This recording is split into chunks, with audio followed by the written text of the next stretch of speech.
What's up, folks? It is once again Dr. Remy LeBeau, and I am here in the X-Lair, ready to provide you with yet another treatment to help you endure at least 20 minutes of having the X-Men statue withdrawal syndrome, the scourge of your life, the scourge of your family, the the thing that debilitates you from truly having a happy life. I'm here to try to at least make the next 20, maybe 15 minutes as happy as possible by giving you the treatment that you have required uh, for a very long time, and that is the statue form of Wolverine, aka Logan, aka James Howlett, aka one of the best X Men characters ever to be created, in his X Force attire, as sculpted by Mr. Chucho Rojas, as a variant of the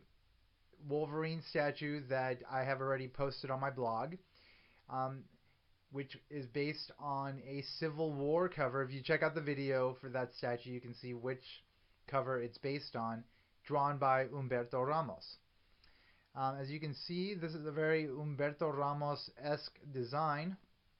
It's something that obviously does not necessarily reflect a comic because Humberto Ramos did not draw the X-Men, or at least did not draw X-Force during the time that Wolverine was a part of it. So it's a completely like very sort of unique construct that I'm happy to have, that I actually commissioned into existence. So Bowen Designs released an X-Force statue of Wolverine. I liked it, but I didn't love it. I kind of felt like my X-Force display needed something a little bit more. I don't know. I guess at the time that Bowen Designs released theirs, I had already conceived of this statue, so I immediately sort of like, you have to make decisions when you're collecting, like which ones do you want, which ones are you not going to get. And so I decided not to get the Bone Designs one because this one was sort of in the pipeline to be made. And so because I had discovered Mr. Chucho Rojas on, the statue forums, statueforum.com actually. Where various talented sort of budding sculptors will post like their novice works, and collectors will sometimes get together and get group commissions done that are limited and are private and are intended to create sort of certain statues that the the main statue producers aren't producing or will never produce. And Mr. Rojas is one of these talented was one of these talented sculptors who created the Humberto Ramos based Wolverine that you've seen already. And I loved his work. I thought he was very talented. I loved his sort of cartoony approach, but not over the top cartoony to the point where it just looks like childish, like cartoony in the sense that it's like highly stylized and has a lot of sort of anime-esque edge to the design. And thus, because I really like that, I commissioned him to create Bishop, which is over here, Bishop by Chucho Rojas, which I've also already posted on my blog, which you all have seen, and I love. And so after getting Bishop, I was like, well, okay, so it was hard. It was hard to get him to sculpt the entire statue because he started becoming really busy. I think he's from Mexico, and I think started being hired by actual companies in Mexico to produce stuff. I think maybe even like Disney stuff in Mexico for Disney, Mexico probably. Every corporation has like a local country office or version of the corporation. Anyway, so I think they commissioned him to create like certain stuff for them. So he started getting busy, but I managed to get him to start thinking about making a variant of his Wolverine statue in the X-Force uniform. So this exact statue is what I conceived of, and it's what I wanted him to do. Of course, like it took a long time to actually get him to do it because, as I said, he started getting busy, and uh, and so it might have taken me almost 2 years. I just kept sort of um, I kept sort of like bugging him essentially, just being super annoying and like asking him for updates and kind of pushing him to get it done. And finally he did, and I was so freaking happy with the end result. Like I love this statue. I love the way it came out. He is the Wolverine that leads my X Force display. It's the Wolverine that I wanted. I really love this statue. Just generically, I love it, and so the fact that I now have two versions of it makes me extremely happy. Eventually, I'll do a video comparing the two statues so you can see, um, what he did, what he was able to do from his sort of basic statue to transition it into this look. But like he really blew me away. Like he did so much more than I expected him to do because well, that's what he does. He's a talented sculptor who's an artist who cares about what he does, and so when he's actually doing something, he puts in a lot of thought. So as far as the base goes, like the original, it's the exact same base that the original Wolverine statue has and the Bishop statue has, but he painted the X in black and the cutouts in red. Standard X Force colors for a base, beautiful. It looks fantastic. The boots, man, the boots. He just like went off on the boots. Like he made all these like straps on it, and just like really took a lot of time to make a lot of detail in the boots to make them. I mean, you can see it in the video, obviously, and you can see it in the photos I posted on the blog post. If you click on the link in the description for this video, if you're watching this on my YouTube channel, you can get to my blog, which is X-Men Statues of Future Past.blogspot.com, and there you can see the close-ups of this amazing detailed work that he did. Again, I didn't ask him to do this, but he did it anyway, and he just like built up a really beautifully designed like set of boots, which he also matched with the gloves. He also did the same sort of work with the gloves. Just gave it a lot of detail. Like it has like a lot of straps on it, and you can see like there's like actually like gray areas that he actually included as well, just to give it a little bit more style. Like on the knuckles, there's like these gray areas that are actually sculpted with some texture as well. It's like he really thought about. I remember him taking weeks to do like the gloves and the boots, and I was like, why is he taking so long? Like they're just gloves and boots. But I finally realized why. Oh man, like the guy, he spent a lot of time to make something really special, and I was just really happy that was the case.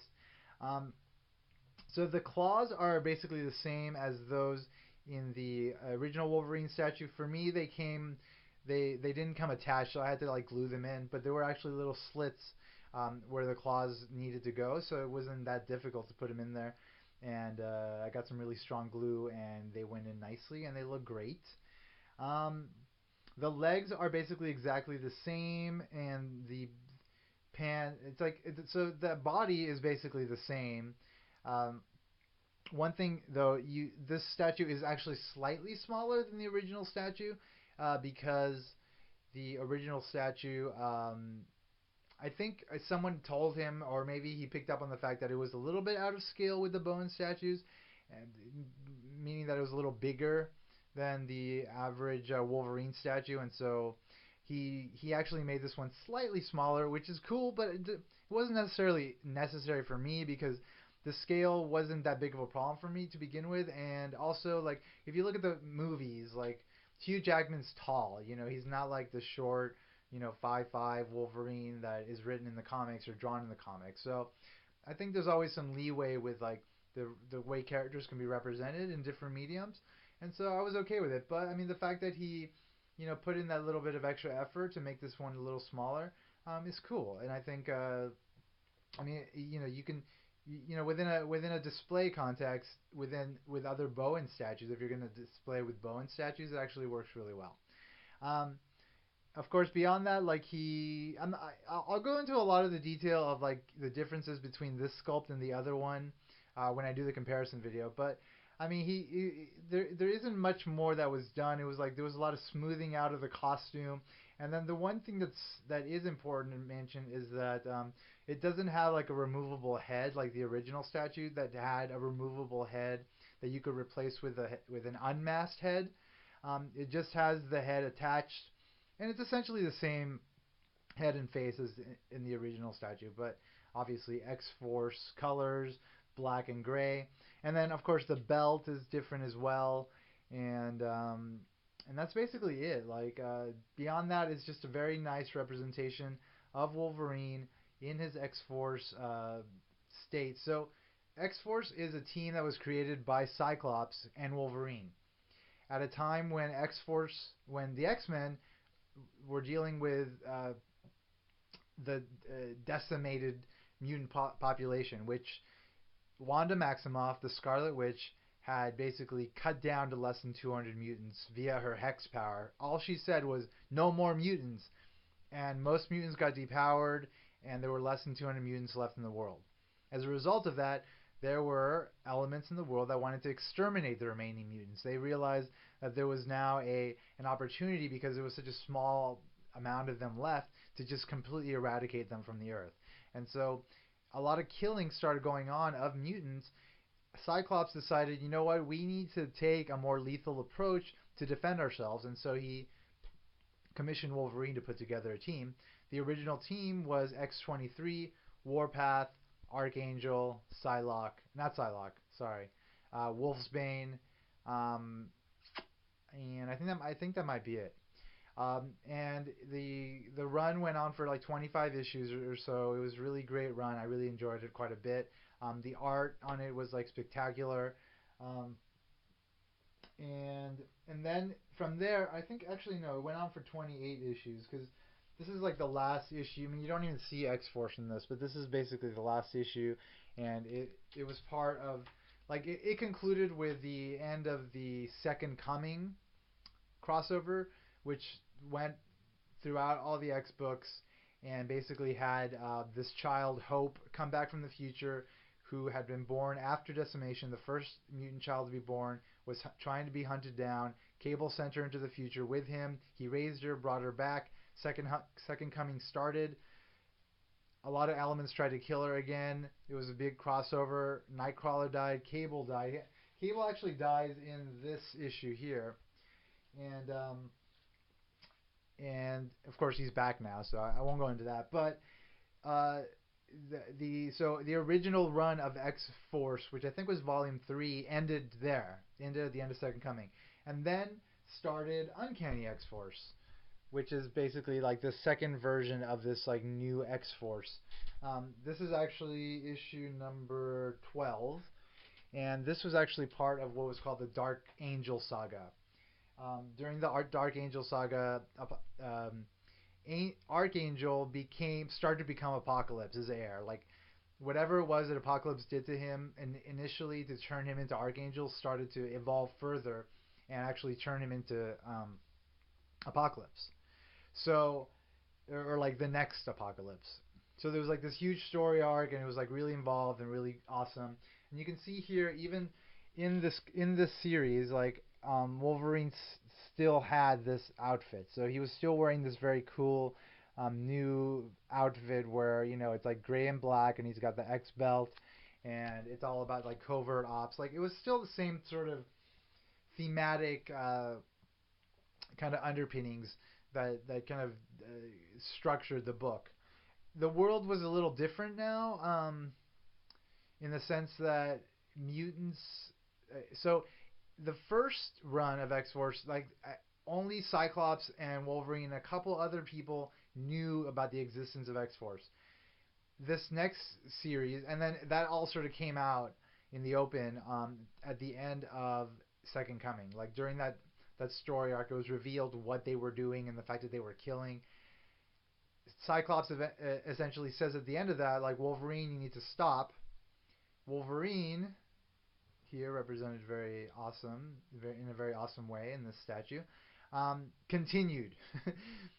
Without Cyclops' knowledge, recruited Psylocke, recruited Phantomax, who's this really interesting character that Grant Morrison created, and Deadpool also joined them. Um, and who else was in there? I think that's basically it. So they actually started a new X-Force team, and all sorts of crazy things happened that involved them having to kill as well. So again, it was sort of like the X-Men with that kind of lethal edge.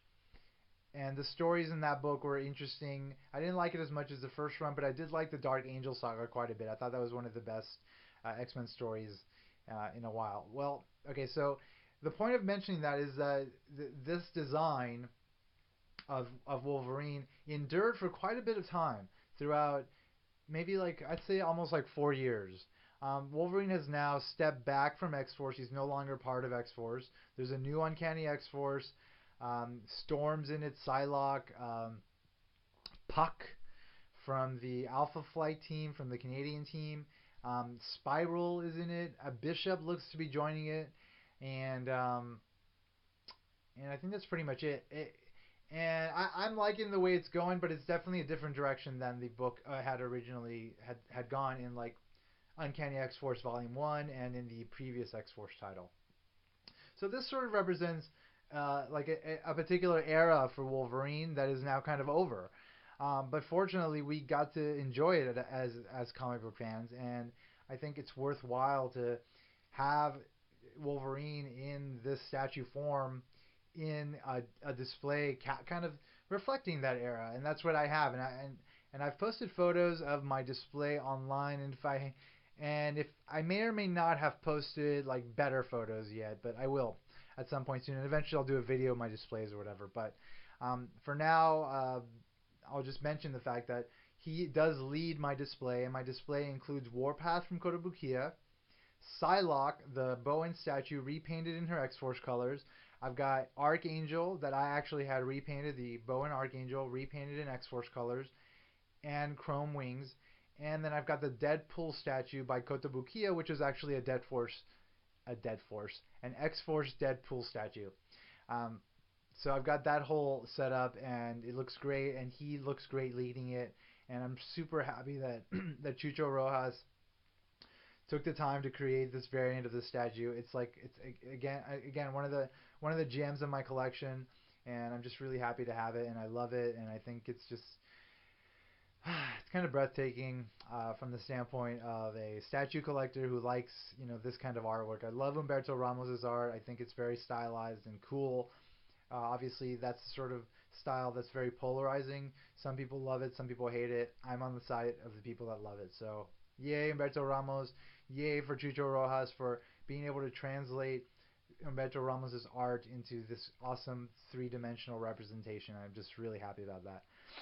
All right, folks. Well, that pretty much covers what I wanted to talk about in this video. As always, thank you for checking out my video and my blog. My blog is X-Men Statues of Future Past.blogspot.com. My YouTube channel is Dr. Remy LeBeau's X-Lair. And as always, I think it would be the best course for you that if there's a box, you should put an X in it because ain't nobody checking me. Take care, folks. Goodbye, and I'll see you soon.